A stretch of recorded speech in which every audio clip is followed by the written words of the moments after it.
Ini diskusi kita kali ini ya tentang mewujudkan pilkada serentak yang berintegritas di wilayah Provinsi Jawa Tengah. Tadi sudah diperkenalkan, saya biasa dipanggil Ninis, Mas, biar akrab ya, panggilnya Ninis saja. Kalau kita bicara soal integritas penyelenggara pemilu, tentu terkait dengan aktor-aktornya gitu ya, karena para aktor-aktor inilah nanti yang akan bisa mewujudkan atau menjadikan pemilu ini berintegritas atau tidak. Nah, sebetulnya aktor pemilu itu banyak ya, tidak hanya 3 ini saja, tapi saya yang tuliskan 3 ini saja. Ada penyelenggara pemilu, ada pemilih, dan juga ada peserta pemilu. Peserta pemilunya juga mulai dari partai politik, pasangan calon itu sendiri, dan juga calon perseorangan kalau dalam konteks pilkada. Tentu ada aktor-aktor yang lainnya ya, tanpa bermaksud mengecilkan aktor yang lainnya, misalnya pemerintah daerah atau polisi, TNI dan sebagainya, lembaga pemantau pemilu gitu ya. Itu juga termasuk aktor utama pemilu. Nah, bahasan kali ini mungkin akan dibatasi pada 3 aktor ini saja. Nah, kalau kita merujuk pada Electoral Integrity Project dari Pipa Norris, itu dia mengukur indeks electoral integrity di negara-negara gitu ya. Ini ada indikator-indikatornya. Mulai dari proses pemungutan suaranya, proses pemutahiran daftar pemilihnya, penghitungan suaranya, hasilnya, bagaimana pendaftaran partainya gitu ya, termasuk pendaftaran peserta pemilu, coverage medianya, prosedur pemilunya. Tadi Pak NHS sudah sebutkan bahwa prosedur pemilu itu harus bisa diprediksi, sementara hasilnya tidak boleh bisa diprediksi gitu. Lalu juga ada dari sisi undang-undang pemilunya, electoral boundaries atau daerah pemilihan, kalau ini pemilu legislatif ya, khususnya karena di pemilu proporsional karena terbagi dalam dapil-dapil. Lalu penyelenggara pemilunya, electoral authorities, dan juga dana kampanyenya.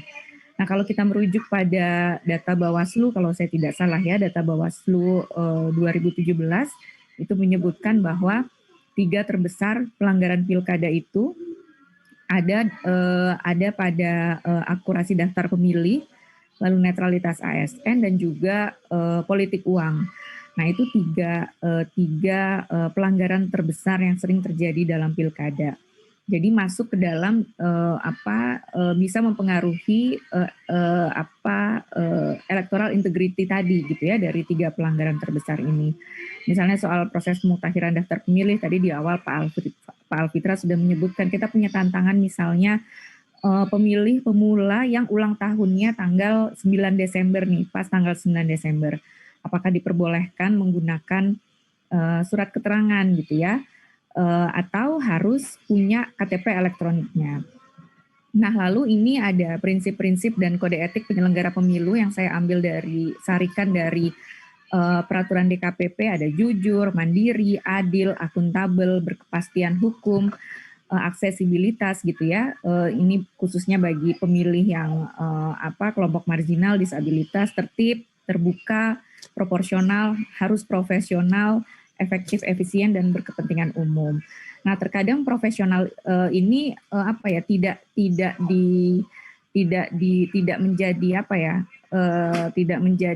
diresapi terkadang ya oleh penyelenggara pemilu, karena ada hal-hal yang sebetulnya membuat saya heran, khususnya kalau ada di suatu daerah itu seluruh penyelenggara pemilunya diberhentikan oleh DKPP gitu ya.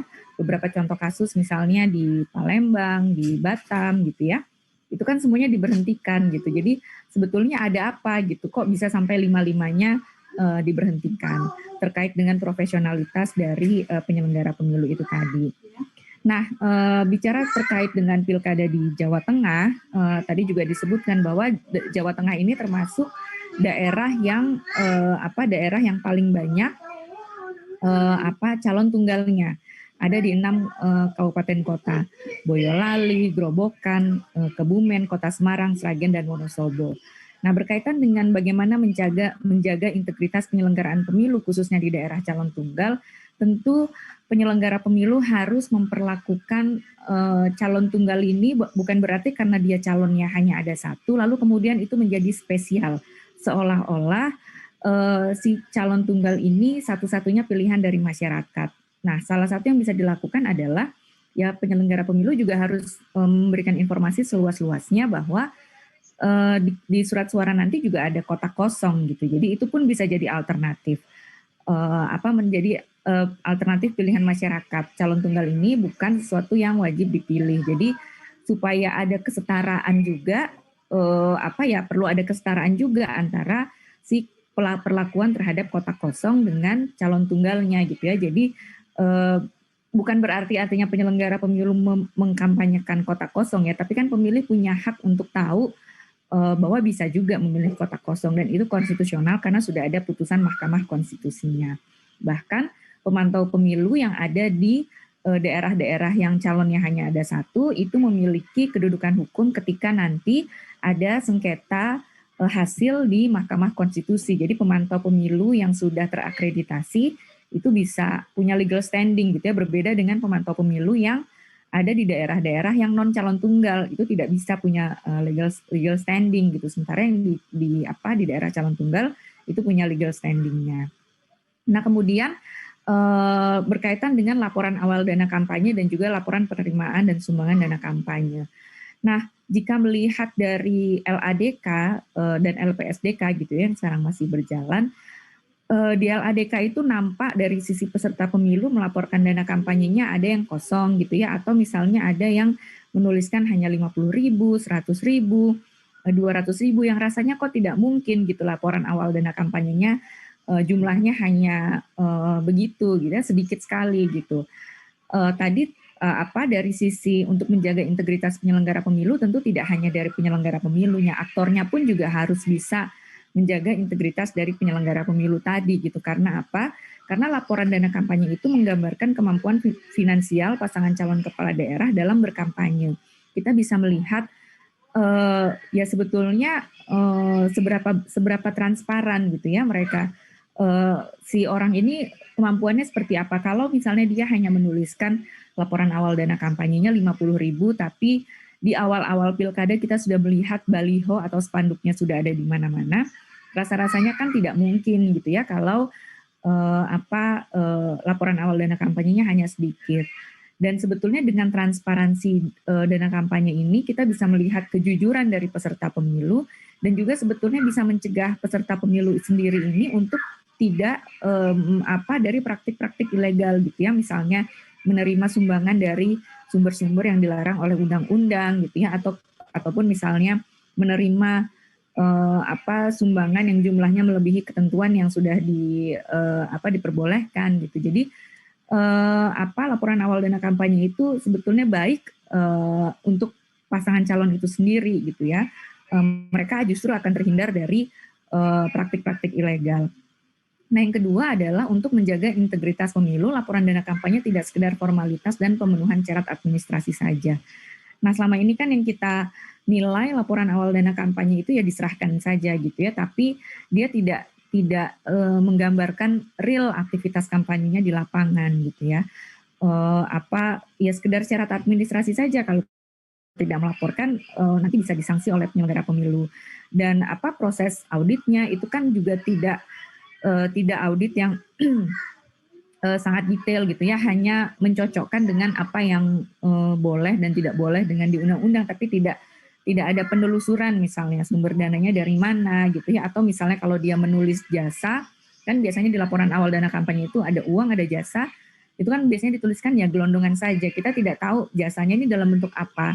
Misalnya dalam dia berkampanye gitu ya, ini sebetulnya tidak boleh, hal yang tidak boleh dalam konteks pilkada dalam situasi pandemi, misalnya menghadirkan penyanyi gitu. Nah itu dihitungnya jasanya tuh berapa gitu. Hal-hal seperti itu yang sebetulnya dibutuhkan bagi masyarakat untuk juga bisa menilai ini peserta pemilu ini jujur atau tidak dalam melaporkan dana kampanyenya gitu ya. Uangnya dari mana saja, uangnya dipergunakan untuk apa saja. Karena dari laporan dana kampanye ini kan juga menjadi penilaian bagi publik gitu ya untuk memilih atau tidak memilih pasangan calonnya. Nah, yang juga tidak kalah penting adalah Bawaslu bisa menjadikan dana kampanye ini sebagai salah satu fokus pengawasan pilkada gitu ya, dengan pengawasan yang langsung dan melekat. Sebetulnya saya rasa Bawaslu bisa melakukan mungkin bisa semacam investigasi gitu ya. Jadi misalnya di laporan dana kampanyenya dia menuliskan sejumlah uang. Nah, Bawaslu kan paling tidak bisa mengecek misalnya dia memasang baliho itu jumlahnya berapa. Dengan harga satu baliho misalnya berapa rupiah gitu kan, dikalikan dengan jumlah balihonya, kemudian dicocokkan dengan laporannya gitu. Apakah itu cocok atau tidak. Nah, sebetulnya hal seperti ini kan bisa dilakukan oleh Bawaslu gitu ya, untuk bisa mengawasi laporan dana kampanye ini supaya tadi kita tidak laporan dana kampanye ini menjadi sekedar formalitas atau pemenuhan syarat administrasi belaka. Nah, yang berikutnya terkait dengan Sirekap gitu ya, karena KPU sudah memutuskan akan menggunakan Sirekap pada Pilkada 2020 ini. Tadi Pak Alfitra Salam juga sudah menyebutkan bahwa rekapitulasi elektronik ini sebetulnya sesuatu yang secara teori baik gitu ya, bahkan kalau bisa dikatakan ideal, karena penerapan teknologi dalam pemilu itu kami melihatnya sebagai sebuah solusi atas permasalahan yang ada pada pemilu kita. Salah satu masalah yang paling sering muncul dalam pemilu kita kan ketika proses rekapitulasi itu ada potensi-potensi penyelewengan suara ya, bisa suara dijual beli, suara ditukar-tukar gitu. Nah, untuk menyelesaikan masalah tersebut bisa dilakukan dengan rekapitulasi elektronik. Jadi dengan memotong proses rekapitulasi yang tadinya manual dan berjenjang ini dengan elektronik, dia bisa langsung cepat gitu ya, hasilnya cepat dan bisa akurat. Tapi kemudian penggunaan rekapitulasi elektronik tentu tidak bisa tidak bisa terburu-buru gitu ya. Semuanya harus dipersiapkan dengan matang karena betul bahwa sudah ada putusan dari Mahkamah Konstitusi yang menyebutkan bahwa penggunaan teknologi informasi dalam pemilu itu diperbolehkan, tetapi harus memenuhi sejumlah prasyarat gitu ya. Misalnya dia tidak boleh melanggar asas pemilu jurdil luber, itu tidak boleh dilanggar. Lalu juga harus dilakukan dengan kajian yang mendalam, kajian yang cukup panjang gitu ya. Lalu yang paham dengan teknologinya juga tidak boleh hanya penyelenggara pemilunya, peserta pemilu juga harus paham dengan bagaimana kerja teknologi ini. Masyarakat juga harus paham dengan bagaimana kerja dari teknologi ini. Karena kita punya pengalaman di tahun 2019 kita menggunakan Situng ya, kalau Ibu Bapak rekan-rekan semua masih ingat penggunaan Situng. Situng itu kan sebetulnya tools ya atau mekanisme penghitungan cepat. Pada saat 2019 yang lalu Situng itu belum digunakan sebagai hasil yang resmi, dia pembanding saja.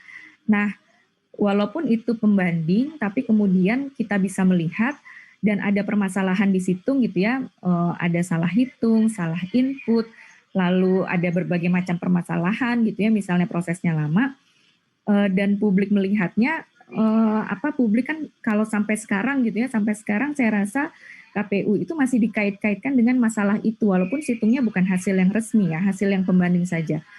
Kalau kita lihat di medsosnya KPU, kalau mau iseng gitu ya, cek di Twitter paling tidak, kalau KPU habis posting suatu berita, itu masih ada yang mengait-kaitkan dengan Situng, oh ini KPU-nya curang, KPU-nya dihack, KPU-nya berpihak gitu ya. Karena tidak dipersiapkan dengan matang, apalagi di Pilkada 2020 ini, Sirekapnya akan menjadi rencananya KPU akan menjadi hasil yang resminya gitu ya, rujukannya adalah Irekap. Nah, untuk bisa menjaga proses integritas dari Sirekap tadi, tentu perlu ada kecukupan tenaga IT yang terlibat. Jadi selain sistemnya yang juga harus dilakukan uji sistem secara terus-menerus, memastikan bahwa 270 daerah ini siap gitu ya dari sisi infrastruktur, koneksi internet dan sebagainya gitu. Lalu juga cukup tenaga IT-nya. Lalu terkait SDM juga misalnya KPPS nanti yang akan mengoperasionalkan Sirekap ini juga mampu gitu ya mengoperasionalkan hal tersebut. Memastikan karena nanti menggunakan telepon pintar ya, menggunakan gadget, memastikan bahwa gadgetnya itu, handphonenya itu juga bersih gitu ya, tidak kemudian sekarang kan banyak sekali ya cloningan nomor handphone, cloningan WhatsApp, karena ada ungkapan bahwa sebetulnya yang ada di dalam telepon pintar kita tuh tidak aman gitu ya, selama dia terkoneksi internet ya bisa ada potensi dihack itu tadi. Lalu pengawasan terhadap petugasnya gitu ya, mekanisme pengawasan dari Bawaslu-nya seperti apa terhadap teknologi ini. Lalu backup datanya seperti apa kalau misalnya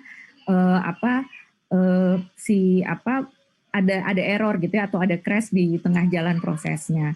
Lalu perlu ada sertifikasi keamanan cybernya, misalnya dari badan BSSN ya,